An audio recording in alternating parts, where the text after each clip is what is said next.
A school director just told a little girl she wasn't a good fit for his elite hallways, right in front of her father. Then the CEO walked out of her office, looked down at the scar on that father's wrist, and went completely still. What she whispered to him next, behind a locked door, she had never told another living soul. It all started on an ordinary Tuesday morning in a marble lobby that had never once been touched by a scuffed work boot. He never raised his voice, not once, but the woman behind that mahogany desk, a woman who had not let her hands shake in 7 years, set down her pen the instant she saw the scar on his wrist.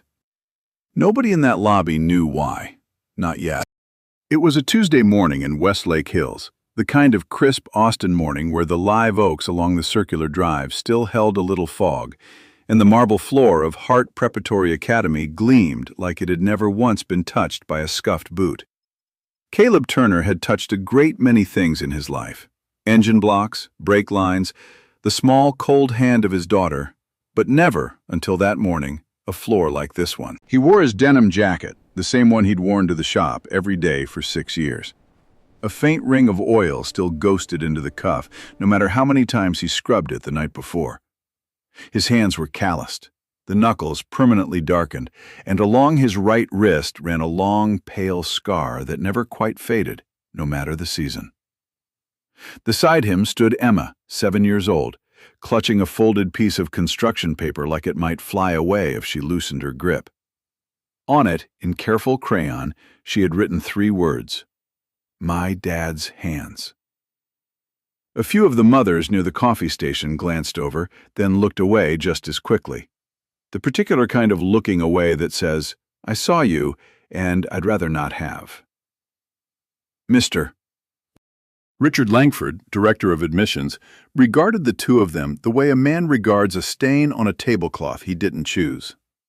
His smile was thin, practiced, and entirely without warmth. "I'm afraid," he said, pitched just loud enough for the marble to carry it, "that your daughter may not be quite the fit for the image we maintain here." Emma flinched. She tugged at her father's sleeve, and the drawing slipped from her fingers, landing face up on the polished floor. Caleb? 3 crayon words staring up at a chandelier that had never once worried about rent. Caleb did not raise his voice. He knelt, slowly, the way a man kneels when his knees ache from 12 years of concrete shop floors, and he picked up his daughter's drawing with the same careful hands he used on a transmission that still had some life left in it.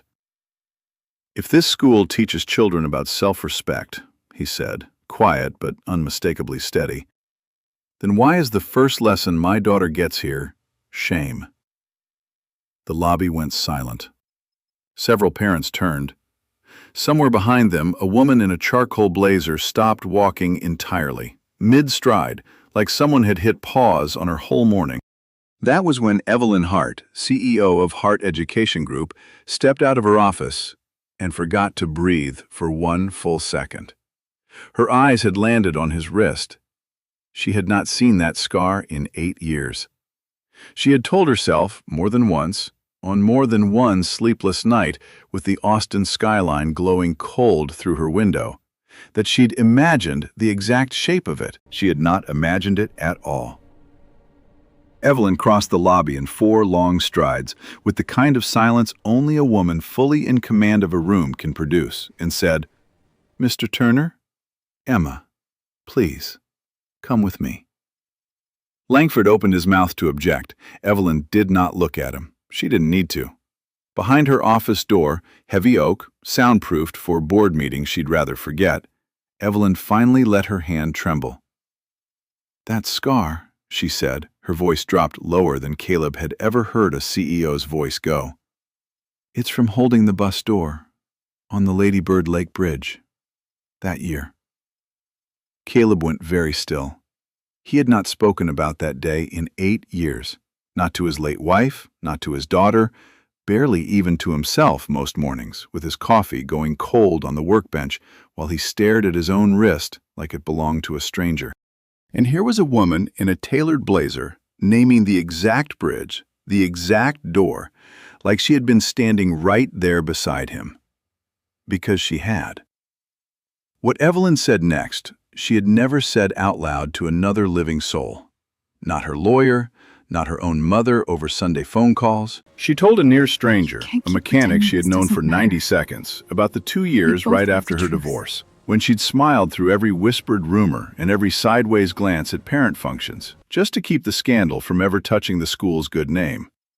She did not yet know why she was telling him this. She only knew that for the first time in 7 years, someone was looking at her like her dignity hadn't been the price of admission. What Caleb didn't know, what none of them knew yet, not even Evelyn herself, was that one accidental glance at an old scar was about to unravel everything she had spent a decade carefully holding together. And the woman who never let her hands shake was about to find out exactly how much she still had left to lose. Stay close, because what Evelyn reveals next about the man who once promised to love her is only the first secret this school has been hiding. Evelyn Hart had not personally led a campus tour in 3 years.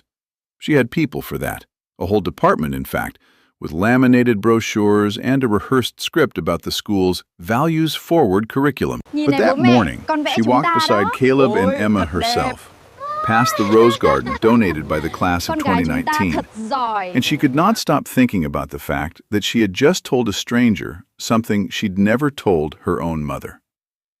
She kept glancing at his hands, not in the way Langford had looked at them, in a different way entirely. The way you look at something you've spent years trying to forget, only to find it's been standing in your lobby the whole time, holding a child's hand. She had no idea yet how much that single glance would cost her. Emma walked between them, swinging the drawing of her father's hands like a little flag, asking questions the way only a 7-year-old can, rapid fire, unfiltered, entirely without the social armor the adults around her wore like winter coats in July. "Do you have a pool here?" she asked. "We have a pool," Evelyn said. "Do the turtles know they're famous?" Emma pointed toward the courtyard fountain, where 2 slow, ancient-looking turtles sunned themselves on a flat rock, utterly indifferent to tuition rates. Caleb almost smiled. It was the first almost smile Evelyn had seen from him, and for reasons she could not have explained to her board, her chest tightened at the sight of it. They reached the STEM lab just as a small electric shuttle, the kind that ferried younger students between buildings on rainy mornings, sputtered, lurched, and died at the curb. A cluster of students groaned. The school's part-time technician, a young man named Hector, who usually handled little more than jammed projectors, crouched beside the open panel looking exactly as lost as he felt. A few wealthy parents nearby exchanged glances. One woman in a quilted Burberry coat murmured something to her friend behind a manicured hand, not quite quiet enough. What she said next, Evelyn would remember for the rest of her life. "Well," the woman said, with a little laugh that wasn't really a laugh at all, "I suppose that's what happens when you cut corners on maintenance." Emma looked up at her father. She didn't say a word. She didn't have to. It was the same look she gave him every Saturday morning back home in South Austin, right before he rolled up his sleeves to fix whatever had broken that week. The dishwasher, the porch step, her bicycle chain, once even her mother's old sewing machine, the one Emma still wasn't allowed to touch. Caleb didn't say anything either. He simply set down nothing, because he was carrying nothing, took off his denim jacket, folded it once over the railing, and rolled up his sleeves. Evelyn watched him kneel beside the open control panel the same way he'd knelt for his daughter's drawing, unhurried, certain, like the world owed him nothing and he expected nothing from it. 4 minutes. That was all it took. 4 minutes. A multi-tool from his jacket pocket that looked older than the shuttle itself, and the quiet, practiced patience of a man who had spent half his life listening to engines tell him what was wrong before they failed completely. The shuttle hummed back to life. The children cheered like he'd hit a home run at the 4th of July softball game back home. Hector looked equal parts relieved and faintly embarrassed. Evelyn stood very still, watching his oil-stained hands rest on his knees, watching the long, pale scar catch the morning light. For the first time in years, she would think about this later, alone, with her tea going cold on the nightstand. Her heart was racing, and it had absolutely nothing to do with a board meeting. She didn't tell anyone that part, not yet. By the time they reached the administration wing, Langford had clearly been busy. He was waiting outside Evelyn's office with Mr. Preston, the school's largest donor, a heavy-set man in a bolo tie who'd made his fortune in commercial real estate and never let anyone forget it. "Evelyn," Preston said, not quite a greeting. "A word." Inside, with the door closed, Langford didn't waste time. "We simply can't have it," he said. "A scholarship case, mid-semester, no formal review. It sends entirely the wrong message to families who are paying full tuition for a certain environment." "An environment," Evelyn repeated, flat. "You understand," Preston said, folding his hands over his belt buckle. "We're not unkind people. We just believe in maintaining a certain standard. Dilute that, and you dilute everything the school represents." Evelyn said nothing, but in her mind, unbidden, she was 31 years old again, standing just outside her ex-husband's study with the door left carelessly half open, listening to him tell a business partner, in that same syrupy, reasonable tone, that she meant well but wasn't really built for boardrooms. She remembered exactly how the doorframe had felt under her palm, cool and solid, while she said nothing at all and simply walked away. She had sworn, after the divorce, that she would never stand quietly outside a closed door again. And yet here she was, sitting through it. "I'll take it under consideration," she said finally, her voice giving away nothing. Langford and Preston exchanged a look, the look of men who believed the matter was already settled, and left. Evelyn stood alone at her window, looking out over the courtyard where Caleb was now helping Emma identify cloud shapes while they waited for the tour to resume, his jacket back on, his sleeves rolled back down over the scar. She thought about how strange it was. A man who had saved her life on a bridge 8 years ago, who'd never once tried to find her afterward, who'd never asked for a single thing in return, and a room full of people who'd never had to save anyone, deciding he wasn't good enough to walk these halls. Something in Evelyn's heart, something that had been quiet and folded up for a very long time, began, slowly, almost against her will, to wake up. She no longer saw Caleb Turner as a problem to be managed. She saw him, for the very first time, as a man with more dignity in one oil-stained hand than half the people on her board possessed in their entire bank accounts. It would take one more day, one more meeting, before she said so out loud, in front of every single one of them. Comment 1 if you believe Evelyn should stay silent to protect everything she's built. Or comment 2 if speaking the truth is always worth the risk, no matter the cost. And tell us below, has staying quiet ever cost you something you couldn't get back? What Evelyn decides next, in front of the entire board, is about to answer that question for good. The board convened at 4 o'clock that same afternoon in the long oak-paneled room overlooking the soccer fields. The kind of room where decisions got dressed up to look like discussions. 9 board members. 1 agenda item, though nobody had bothered to write Emma Turner's name on it. They simply called it Admissions Policy Exception. Evelyn sat at the head of the table, her hands folded in front of her, perfectly still. The same stillness she'd practiced for 7 years. Ever since she'd learned that a woman who flinches in a room full of powerful men loses the room before she's said a word. She had no idea, sitting down, that she would not be the same woman when she stood back up. Mr. Preston didn't wait for formalities. "Let's not pretend this is complicated," he said, tapping one thick finger on the table. "If Emma Turner is admitted on a full scholarship with no formal review process, I withdraw my pledge for the new arts building, $2 million, effective immediately." A murmur rolled around the table, soft as wind through the live oaks outside. Langford folded his hands with the satisfied look of a man who believed the meeting was already over. Evelyn said nothing for a long moment.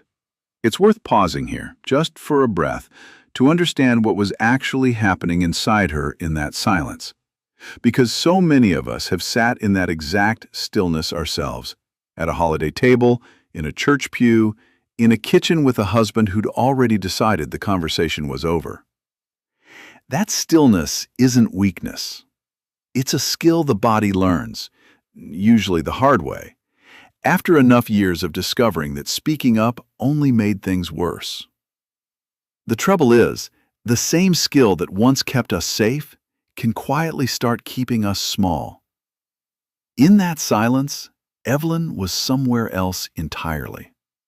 Back at a dinner table in River Oaks 11 years ago, her former mother-in-law passing the green beans and saying, in that same reasonable, syrupy voice Preston was using now, that Evelyn's little school project was sweet, but perhaps better suited to someone with more— she'd paused there, just long enough to make the word land— background. Evelyn had smiled that night.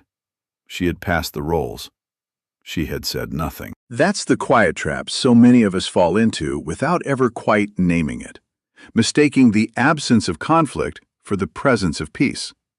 Telling ourselves we're being gracious or patient or simply too dignified to make a scene, when really, somewhere underneath, we're just afraid of what it will cost us to be fully seen.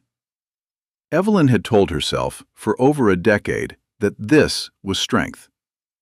Standing in that boardroom now, 11 years and one dinner table too late, she was finally beginning to understand it had never been strength at all. It had only ever been fear, wearing a very expensive suit. Evelyn rose from her chair. It wasn't dramatic. She didn't slam her hands on the table the way it happens in movies. She simply stood, the way she stood every morning at 5:30 when the Austin sky was still the color of a healing bruise, and she looked directly at Mr. Preston. Her heart, if anyone could have seen it, was pounding hard enough to embarrass her. That's the part nobody tells you about courage. It rarely feels brave from the inside. It mostly just feels like fear that decided to stand up anyway. 8 years ago, she said, I was on a charter bus crossing the Lady Bird Lake Bridge when the rear axle failed. The bus tipped. The door jammed. 6 of us were trapped inside while water came in through the floor. The room had gone very quiet. A mechanic on his way home from a job pulled over. He climbed in through a window. He held that door open with his bare hands, not a crowbar, not a tool, his hands, long enough for 6 strangers to get out before the bus went under. She paused. Her voice did not shake. That man is Caleb Turner, the same man whose daughter Mr. Langford informed this morning in my own lobby that she was not a good fit for the school's elite image. Nobody in that room moved. I have spent 7 years building this institution on the belief that it stands for something more than tuition brackets and donor comfort. Evelyn continued. If that belief means anything at all, it means something today, in this room, for this child. She looked around the table, at faces that had gone carefully blank in the way wealthy faces do when they're deciding how angry to allow themselves to look. Emma Turner is admitted, effective immediately, on a full scholarship. I will personally oversee her enrollment. For one long second, the only sound in the room was the air conditioning, humming along like nothing at all had just happened. There's a particular kind of fear that has nothing to do with physical danger, and everything to do with the simple, ancient terror of being disapproved of by your own community. Psychologists sometimes call it social threat, but most of us just know it as the cold feeling in your stomach at Thanksgiving when you finally say the thing nobody wanted said out loud. It's wired into us deeply, the instinct to keep the group happy, to not be the one who rocks the boat. Evelyn felt every bit of that fear standing in that room. She simply chose, for the first time in years, not to let it choose for her. Then Preston stood, his chair scraping hard against the floor. Then I'm withdrawing my pledge, all of it, today. I understand, Evelyn said. She did not understand, not fully, not yet. exactly how much that single sentence was going to cost her. Preston left without another word, his footsteps echoing down the marble hallway like a countdown. Two other board members exchanged a glance and gathered their folders with unusual speed, murmuring about fiduciary concerns and optics, the same soft, deniable language people use when they want to disagree with you without ever quite saying so. That, too, is its own quiet kind of psychology. The comfortable choosing comfort, dressed up in careful language so no one has to feel responsible for the silence they're leaving behind. It's easier to murmur about optics than to say, plainly, I'd rather protect the donor than the child. Most cruelty, it turns out, doesn't announce itself. It simply excuses itself, quietly, on the way out the door. Langford remained seated, his jaw tight, saying nothing at all, which somehow felt louder than anything he could have said. By the time Evelyn returned to her office, the late afternoon light was slanting gold and low across her desk, the kind of light her grandmother used to call supper light back home in East Texas, the light that meant the day was nearly done deciding what kind of day it had been. She sat down. She did not cry. She had not cried in a boardroom in 15 years, and she wasn't about to start now. But her hands, folded so carefully on the desk in front of her, were trembling, just slightly, just at the fingertips, for the first time since she'd learned to stop them. That trembling deserves a gentle word, because so many of us have felt it and quietly assumed something was wrong with us. It isn't weakness. It's simply the body finally permitted to feel what it had been holding back for the sake of looking composed. Courage doesn't always arrive calm. Sometimes it arrives shaking, and that's not a sign you did it wrong. It's a sign you finally let yourself feel the cost of doing it right. She had won the only fight that mattered to her in years. She had also just handed her ex-husband, somewhere out there with his secrets and his silence, the perfect reason to finally use what he'd been holding over her for 7 long years. Her phone buzzed once on the desk. An email notification, subject line blank, sender unfamiliar. She didn't open it. Not yet. But she would, before the night was over, and what was waiting inside that message would make the boardroom feel like the easy part. Evelyn's condo overlooked the Colorado River from the 17th floor, all clean lines and pale gray furniture, the kind of place a design magazine would call serene, and Evelyn privately called empty most nights. She made tea she didn't drink.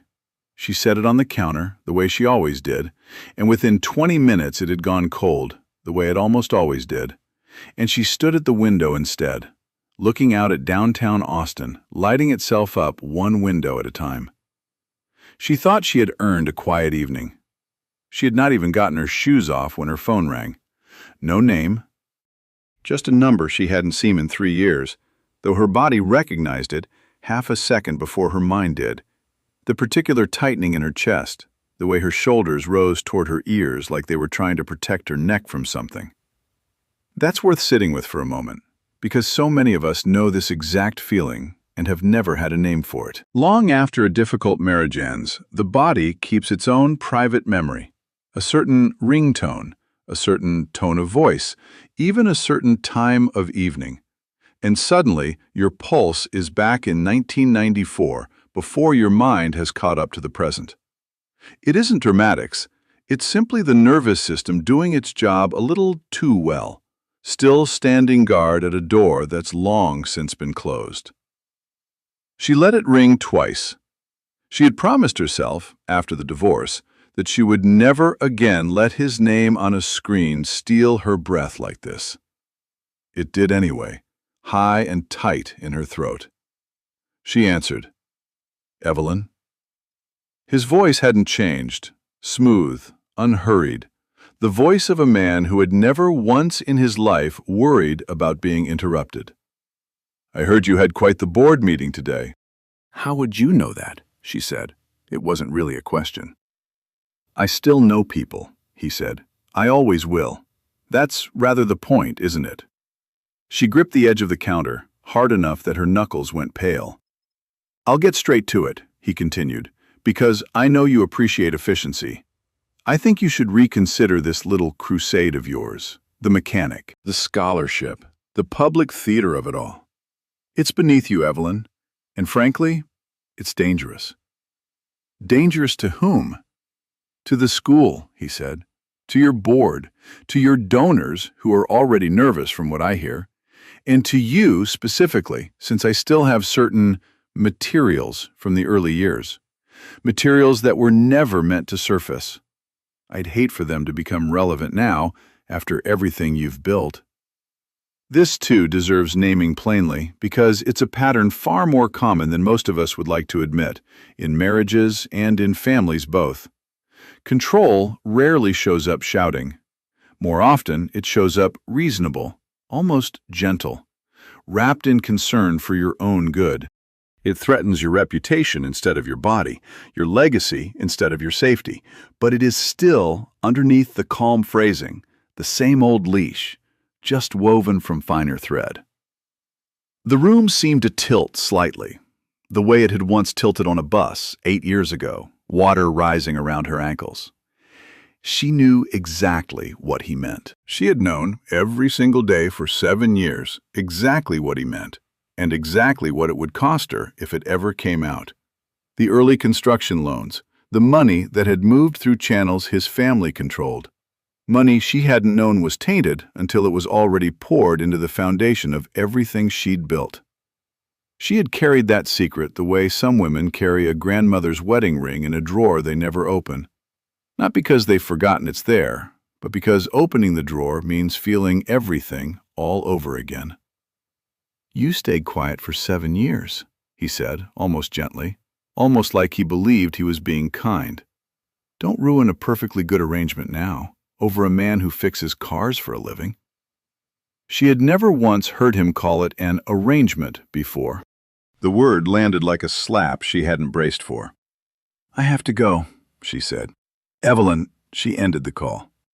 For a long moment she simply stood there, phone still in her hand, the tea on the counter fully cold now, the city lights blurring slightly at the edges of her vision before she blinked them back into focus. What was happening in her body in that moment has a name, even if Evelyn herself would never have used clinical language for it. Fear, when it has nowhere to run and nothing to fight, often just freezes in place. The same ancient response that once helped a person survive a predator by going still. It's the same reason so many of us, decades after a hard marriage or a hard mother-in-law, can suddenly find ourselves 11 years old again over one familiar tone of voice. The body remembers long after the mind has decided it's safe. She pressed her palm flat against the cool kitchen counter, the way she used to steady herself backstage before donor galas. Breathing in for 4 counts, out for 4. An old trick a grief counselor had taught her the year her marriage quietly ended, long before the paperwork ever caught up to the truth. But something else was rising in her, something that didn't feel like fear at all, not entirely. Underneath the fear, steady as a heartbeat, was something closer to anger.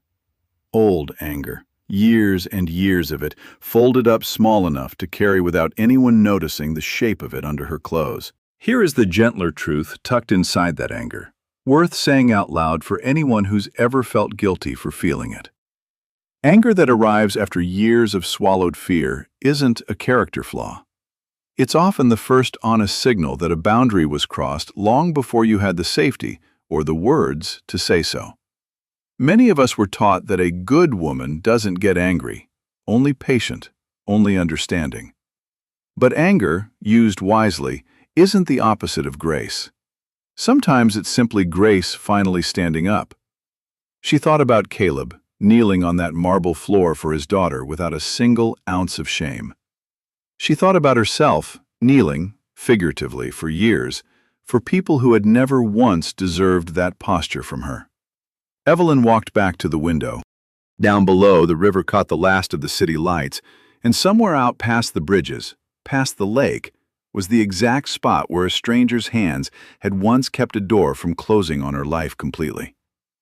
She thought about silence, how it had felt, for so long, like the responsible choice, the mature one, the one that protected everything she'd worked for. How her mother used to say, back in East Texas, that a quiet woman was a smart woman, that the loudest ones always lost in the end. She was starting to understand that her mother had been wrong about that, or at least that quiet and silent had never been the same thing at all. There is, after all, a real difference between the two. A quiet woman can still be entirely honest, gentle in her delivery, careful with her words, unhurried in her response. A silent woman simply stops speaking the truth at all. Evelyn wasn't looking to become loud. She was only looking, finally, to stop being silent. Evelyn set her phone down on the counter, screen down, deliberately.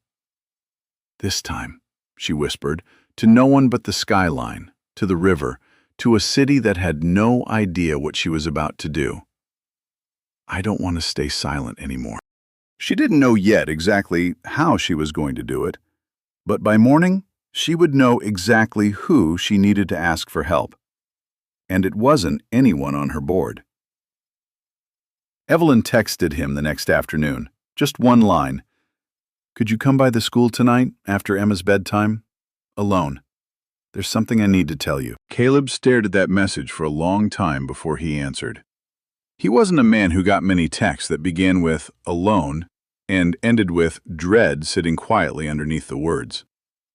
But he had a neighbor, Mrs. Alvarez, 2 doors down, who'd watched Emma plenty of evenings since his wife passed, usually in exchange for nothing more than a plate of whatever he'd cooked that week. He called her. She said yes before he'd even finished asking. He had no idea what Evelyn was about to hand him.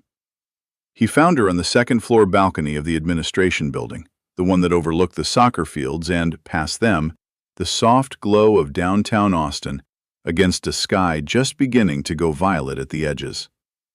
She had taken her hair down. He noticed that before anything else, the way it changed her, just slightly, made her look less like a CEO and more like a woman who'd had a very long week. "Thank you for coming," she said. "You sounded like it mattered," he said simply. She didn't waste time on small talk.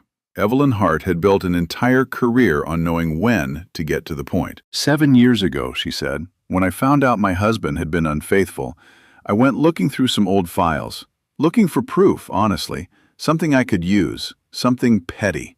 I wasn't proud of it." She paused. "Instead, I found something else entirely." Caleb said nothing. He had learned, somewhere along the way, that some stories need room to breathe before they can finish themselves. "I found out that part of the money used to build this school, in the very first year, came through channels his family controlled. Money that wasn't clean. I didn't know it at the time it was poured into the ground. By the time I found out, the building was already standing." She looked out over the fields instead of at him. "If I had exposed it then, the school would have been investigated before it ever opened its doors. Years of work, gone. Every teacher we'd hired, every scholarship we'd already promised, gone with it. So I made a choice. I stayed quiet. I told myself it was the responsible thing to do. Protect what we'd built. Protect the kids who were already enrolled. Fix it quietly from the inside instead of burning it all down." She had told herself that story so many times over the years, it had nearly started to sound true. And for 7 years, it worked. Mostly. Except every year, the silence got a little heavier.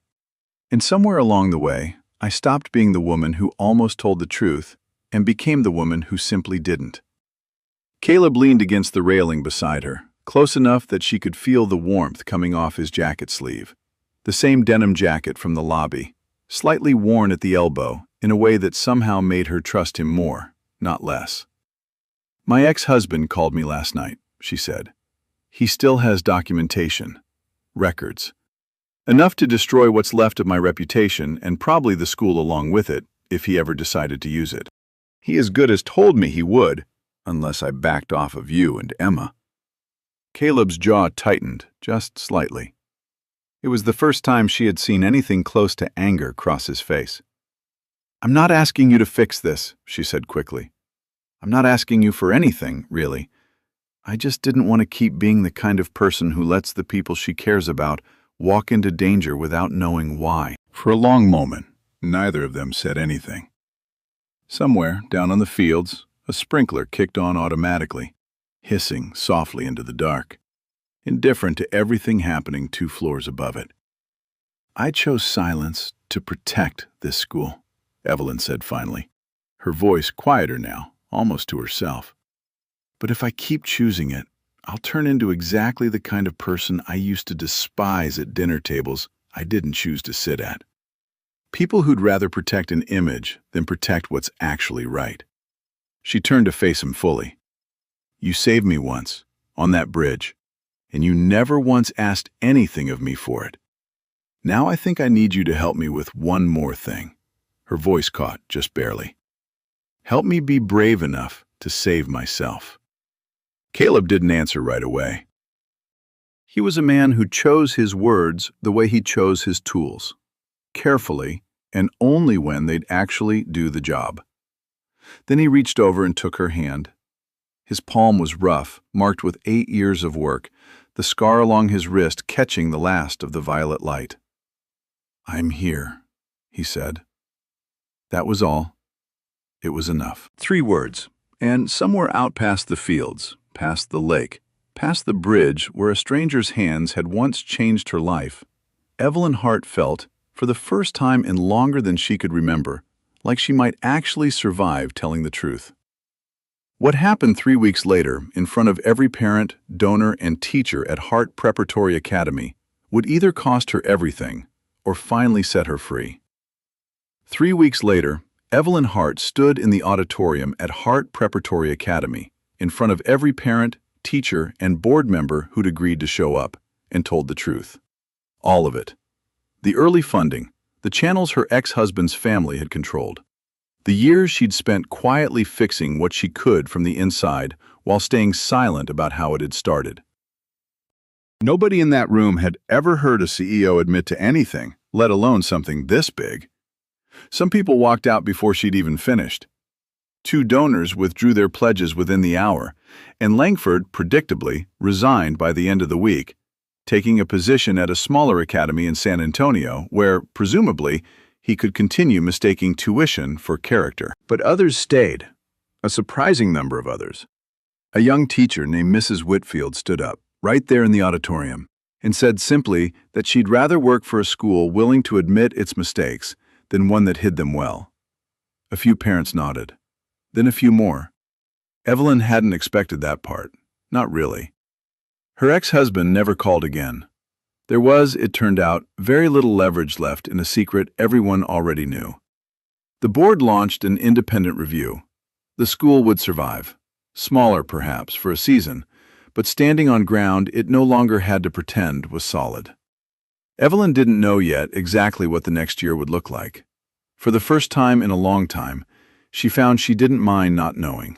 On a warm Saturday afternoon in late spring, Evelyn drove south, past the river, into a part of Austin where the houses sat a little closer together and the lawns weren't manicured by anyone but the people who lived behind them. Caleb's porch swing creaked the exact same way it must have creaked for 30 years, a sound that had nothing urgent about it at all. Emma met her at the gate, holding 2 purple popsicles already starting to melt down her wrist.